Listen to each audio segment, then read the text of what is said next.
Assalamualaikum warahmatullahi wabarakatuh. Di sini saya perwakilan dari kelompok 7 yang akan membahas tentang materi vintage peer-to-peer lending yang beranggotakan 1. Muhammad Fasturoji, Neni Winarti, Muhammad Farhad, dan saya Dandi Dwi Yulianto. 1. Pendahuluan. Latar belakang. Peer-to-peer lending merupakan layanan pinjam-meminjam uang dalam mata uang rupiah secara langsung antara kreditur atau lender atau pemberi pinjaman dan debitur atau borrower atau penerima pinjaman berbasis teknologi informasi atau OJK. Vintage lending juga disebut sebagai layanan pinjam-meminjam uang berbasis teknologi. Terdapat banyak perusahaan vintage yang ada di Indonesia. OJK mencatat terdapat 155 perusahaan yang sudah mengantongi izin dari OJK. Banyaknya perusahaan vintage ini belum didukung dengan tingkat literasi yang baik oleh penggunanya, sehingga mengakibatkan seringkali terjadi kredit macet atau nasabah yang merasa dirugikan dengan adanya perusahaan ini. Rumusan masalah. 1. Apa yang dimaksud dengan peer-to-peer lending? 2. Bagaimana cara kerja peer-to-peer lending? 3. Apa kelebihan dan kekurangan dari peer-to-peer lending? 4. Apakah peer-to-peer lending adalah sarana yang tepat untuk mendapatkan dana atau menyalurkan dana? Tujuan. Berdasarkan deskripsi masalah di atas, tujuan dari penulisan makalah ini adalah sebagai berikut. 1. Untuk mengetahui apa yang dimaksud dengan peer-to-peer lending. 2. Untuk mengetahui cara kerja peer-to-peer lending. 3. Untuk mengetahui kelebihan dan kekurangan dari peer-to-peer lending. 4. Untuk mengetahui apakah peer-to-peer lending adalah sarana yang tepat untuk mendapatkan dana atau menyalurkan dana. 2. Landasan teori. Startup. Menurut David Kidder tahun 2012 mendefinisikan startup sebagai sebuah bisnis baru dengan inisiasi original yang digagas oleh pendirinya dengan berfokus pada pertumbuhan yang tinggi, memiliki resiko atau keuntungan, dapat diukur dan mampu memimpin pasar.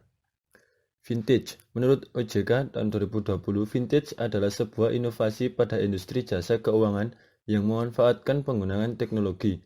Produk vintage biasanya berupa salah satu sistem yang dibangun guna menjalankan mekanisme transaksi keuangan yang spesifik. Indonesia memiliki ratusan vintage yang beredar dan sudah mengantongi izin OJK. Di samping itu juga terdapat vintage yang beredar namun belum mendapatkan izin dari OJK. Peer-to-peer lending. Vintage lending atau disebut juga vintage peer-to-peer lending atau layanan pinjam-meminjam uang berbasis teknologi informasi atau LPMU BTI adalah salah satu inovasi pada bidang keuangan dengan pemanfaatan teknologi yang memungkinkan pemberi pinjaman dan penerima pinjaman melakukan transaksi pinjam-meminjam tanpa harus bertemu langsung. Mekanisme transaksi pinjam-meminjam dilakukan melalui sistem yang telah disediakan oleh penyelenggara peer-to-peer lending, baik melalui aplikasi maupun laman website. 3. Metodologi penyelesaian. Ruang lingkup penyelesaian. Jenis penulisan yang digunakan dalam makalah ini adalah penulisan kualitatif dengan pendekatan deskriptif. Penulisan kualitatif ialah penulisan yang menghasilkan data deskriptif berupa data tertulis yang bertujuan memberikan gambaran keadaan, sistem ataupun inovasi secara sistematis. Jenis data yang digunakan dalam makalah ini adalah data sekunder. Data sekunder adalah data yang diperoleh secara tidak langsung atau melalui perantara kedua. Langkah-langkah dan deskripsi penyelesaian. Langkah-langkah yang digunakan dalam proses penulisan ini adalah dengan menyajikan data-data yang terkumpul dan kemudian dipaparkan dalam pembahasan. Di samping itu, data-data tersebut juga dianalisa dengan menggunakan studi silang atau crosslink antara data yang terkumpul dan konsep yang ditawarkan. Kemudian dapat diambil titik utama yang diolah menjadi beberapa kesimpulan dan saran. Dasar-dasar penyelesaian masalah. Analisis yang digunakan dalam makalah ini adalah analisis SWOT, di mana penulis membandingkan kekuatan, kelemahan, peluang, dan ancaman yang kemudian mencari strategi terbaik dalam penggunaan peer-to-peer lending bagi pemilik dana dan peminjam. Selanjutnya, saya Nini Winarti akan melanjutkan penjelasan dari pemateri pertama, yaitu pada poin 4 hasil penyelesaian masalah. Pengertian peer-to-peer lending. Menurut OJK, peer-to-peer lending adalah penyelenggaraan jasa layanan keuangan untuk mempertemukan pemberi pinjaman dengan penerima pinjaman dalam rangka melakukan perjanjian pinjam-meminjam dalam mata uang rupiah secara langsung melalui sistem elektronik dengan menggunakan jaringan internet. Nah, mekanisme pinjam-meminjam ini melalui platform marketplace digital seperti Coinworks yang memberikan fasilitas bagi pemilik dana dengan peminjam dana agar keduanya itu punya akses terhadap jasa keuangan yang lebih cepat, praktis, mudah, dan aman. Nah, P2P Lending ini masih dikategorikan sebagai lembaga pembiayaan baru di Indonesia. Dan lembaga-lembaga peer-to-peer lending ini yang muncul di Indonesia diantaranya adalah Coinworks, Modalku, Investrik, Gandeng Tangan, Amarta, dan lain-lain.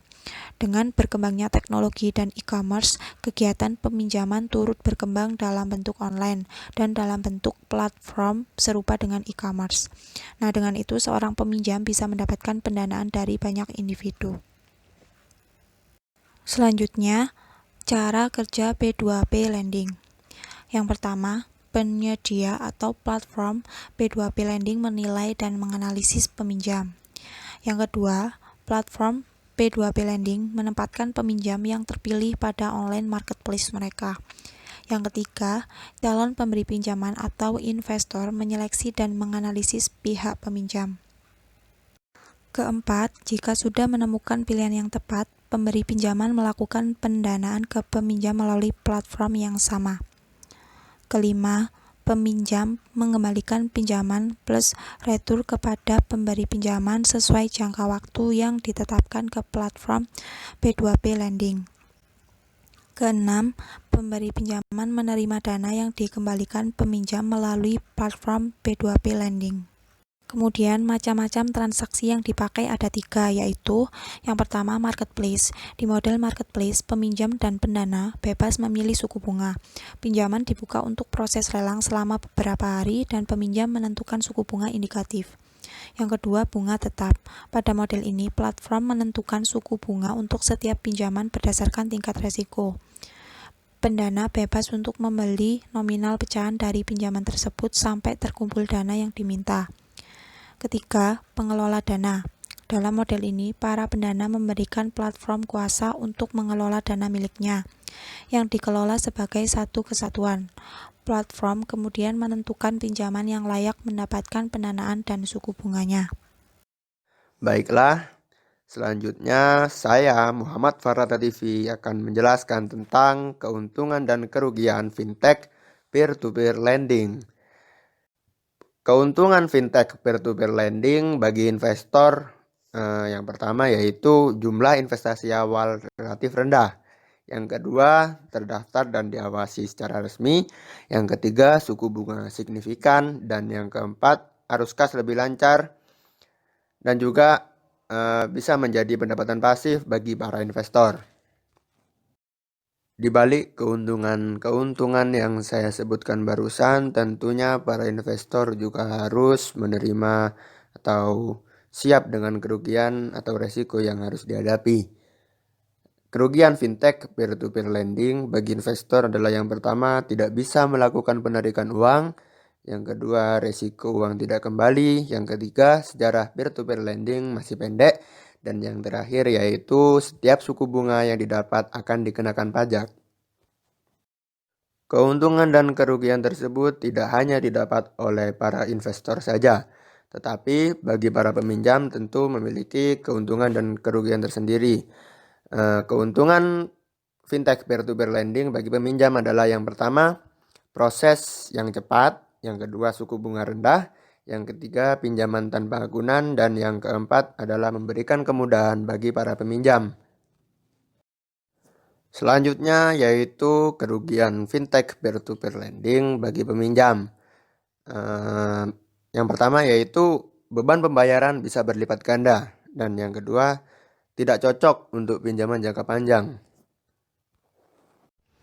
Selanjutnya, analisis SWOT. Analisis SWOT digunakan untuk mengetahui strategi apa saja yang dapat mengoptimalkan penggunaan peer-to-peer lending. Yang pertama ada analisis SWOT bagi pemilik dana. Di sini ada 4 strategi. Yang pertama adalah strategi SO, yaitu strategi yang mengoptimalkan peluang dan mengoptimalkan kekuatan. Yang mana di sini kami memberikan strategi yakni menyediakan porsi khusus dalam diversifikasi pengelolaan dana. Jadi ketika kita memiliki dana sebagai pemilik dana, peer-to-peer lending adalah salah satu tempat yang cocok untuk menyalurkan dana. Selanjutnya ada strategi WO. Yang pertama terdapat meningkatkan literasi agar tidak salah pilih calon peminjam. Gunanya literasi di sini adalah untuk meminimalisir terjadinya kehilangan dana akibat si penerima pinjaman tidak amanah dalam mengelola uang yang kita berikan. Yang kedua terdapat memahami segala fitur yang ditawarkan oleh penyedia jasa peer-to-peer lending. Karena setiap peer-to-peer lending memiliki fitur-fitur yang berbeda, jadi kita harus memiliki pemahaman terhadap fitur-fitur yang ditawarkan agar setiap transaksi yang kita lakukan kita paham betul apa-apa resiko yang akan kita tanggung dan apa-apa return yang bisa kita dapatkan. Selanjutnya terdapat strategi ST, yaitu berhati-hati dalam memberikan data karena terdapat beberapa ancaman dalam peer-to-peer lending. Jadi kita harus berhati-hati dalam memberikan data seperti data OTP, data email dan sebagainya agar akun peer-to-peer lending kita tidak dibobol oleh orang yang berniat jahat kepada kita. Selanjutnya strategi WT, yakni menggunakan jasa perusahaan peer-to-peer lending yang sudah terpercaya dan memiliki izin dari OJK. Guna strategi ini adalah untuk meminimalisir terjadinya ancaman dan meminimalisir kelemahan-kelemahan yang ada di peer-to-peer lending, sehingga dana yang kita investasikan pada peer-to-peer lending dapat memberikan harapan seperti yang kita inginkan. Selanjutnya bagi pemilik pinjaman.